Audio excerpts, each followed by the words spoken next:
Vamos conversar aqui um pouquinho?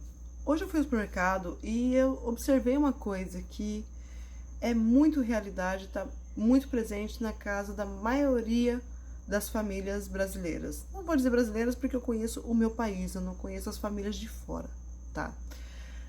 Eu fui ao supermercado e ali eu vi uma família, né? A mulher, o marido e a criança. E ali você vê a criança, a cara do pai, tanto no biotipo quanto na vestimenta, tá? Você vê o pai, deve ter seus 30 e poucos anos no máximo, né? Vestido como um meninão. É, tênis, bermuda, uma camiseta. Aí você vê a esposa.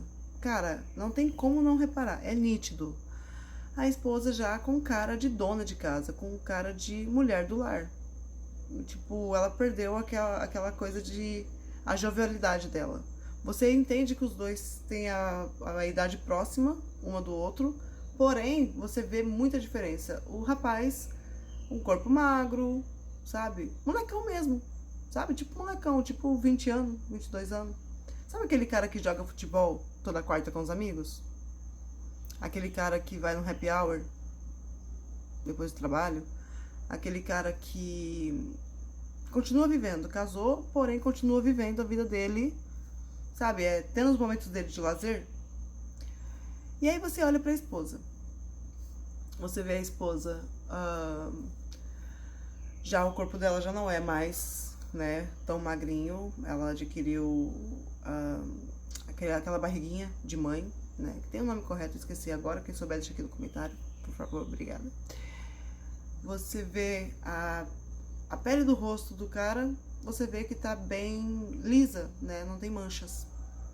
E aí você olha para a esposa e você vê nítidas manchas de melasma, né? Que é normalmente mulher que teve filho, passou a gestação, aí adquire melasma. Eu tenho e não é pouco.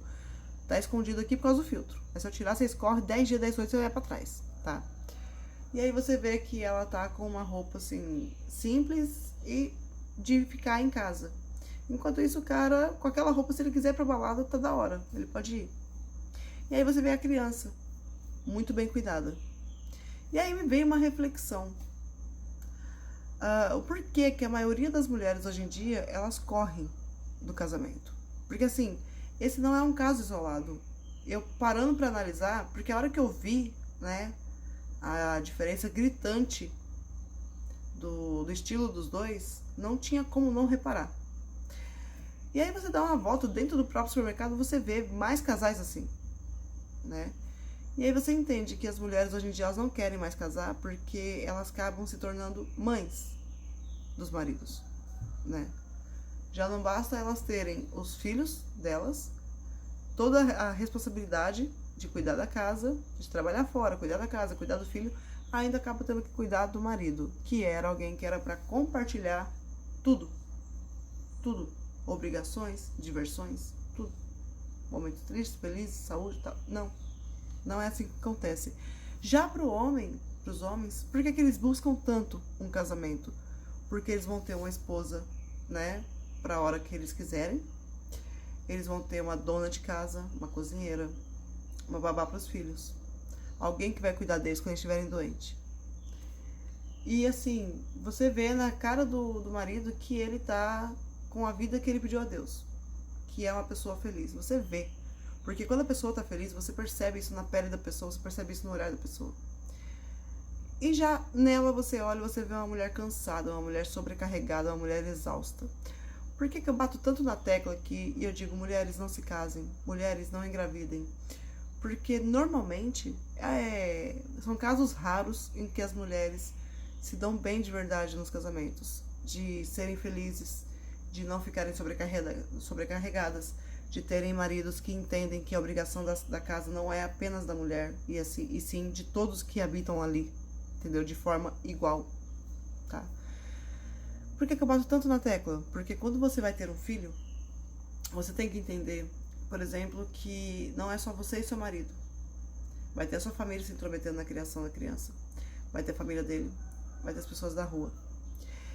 Se você e seu marido se separam, ele vai continuar indo pra balada, ninguém vai perguntar pra ele aonde que tá a criança. Se a criança tá bem, se não tá, ninguém vai questionar ele, ninguém vai falar dele pelas costas porque ele foi pra balada. Já a mulher, primeira coisa, as crianças ficam com quem? Primeira coisa. As pessoas são inconvenientes. Aí se você vai pra balada todo final de semana e deixou com a babá, deixou com a avó paterna, com o próprio pai, com a avó materna, com quem for, alguém que seja de confiança, da sua confiança, que seja responsável, você sabe que a criança está em boas mãos, as pessoas vão falar de você. Se você, mulher, você se casou e você vai pra um barzinho com as amigas, as pessoas vão falar de você. Mas dele não. Se ele sair com a roupa amarrotada na rua, ele é um coitadinho, você é errada. Então, a partir dali, me abriu um leque, sabe? Eu enxerguei muita coisa. Eu vi que a mulherada tá correndo de relacionamento, porque normalmente as mulheres se casam achando que vai ser uma coisa, que vai ser um mar de rosas, e se tornam infelizes e incapacitadas de saírem daquela situação, daquele relacionamento. Ou por dependência financeira, por dependência emocional, por algum motivo. Então, fica um alerta, né? Principalmente para as meninas, que são jovenzinhas. Gente, algum bicho passou aqui no muro. Fica um alerta para as meninas que são jovens e que estão iludidas com a vida amorosa. Um conselho para vocês: evitem se relacionar de forma séria até os 22, 23, 24 anos. Porque normalmente o primeiro relacionamento você vê... Eu passei a enxergar isso através de experiência própria e de ver outras pessoas também, tá? Essa fase é a fase que as pessoas mais se machucam sentimentalmente, mais machucam o psicológico das outras, porque são imaturas. Então, usem essa fase da sua jovialidade para viver, conhecer o mundo, desfrutar de forma responsável, arrecadar bens, sabe? Trabalhar, estudar, adquirir os seus bens, para depois que você estiver estabilizado financeiramente, profissionalmente e psicologicamente, você pensar em assumir um relacionamento. Eu vejo que muitas mulheres são traumatizadas e muitos homens também por terem assumido uma responsabilidade tão grande, tão jovens. Que foi o caso desse casal que eu vi, assim. Eu fiz uma leitura do casal, assim, sabe quando você olha, assim, coisa de 20 segundos, você faz uma leitura completa? Foi o que eu fiz. Foi a leitura completa. Eu tava esperando na fila da carne e eu fiz essa leitura completa. Coisa de 20 segundos. Entendeu? Então, eu sei que quando a gente tá na adolescência, né? Cara, é tudo muito intenso. O nosso sentimento é muito intenso. A gente acha que é o amor da nossa vida pro resto da vida. E não. Não é pra ser assim. Quer namorar? Beleza, namore. Fique atento aos sinais. Observe como a pessoa... Normalmente, observe como o namorado, né? Trata a mãe. Como a mãe trata ele. Como o pai trata a mãe. Como que é a família ali. Você não vai falar assim, ele é diferente. Não, ele foi criado ali. Se tiver ex, se tiver filho com ex, observa cada detalhe. Porque do jeito que tratam ela, que falam dela, você vai ser a próxima. Então, observa os detalhes. Foca em você, na sua carreira, nos seus estudos, nos seus conhecimentos. Foca em ter uma estabilidade financeira antes de qualquer coisa, antes de se relacionar.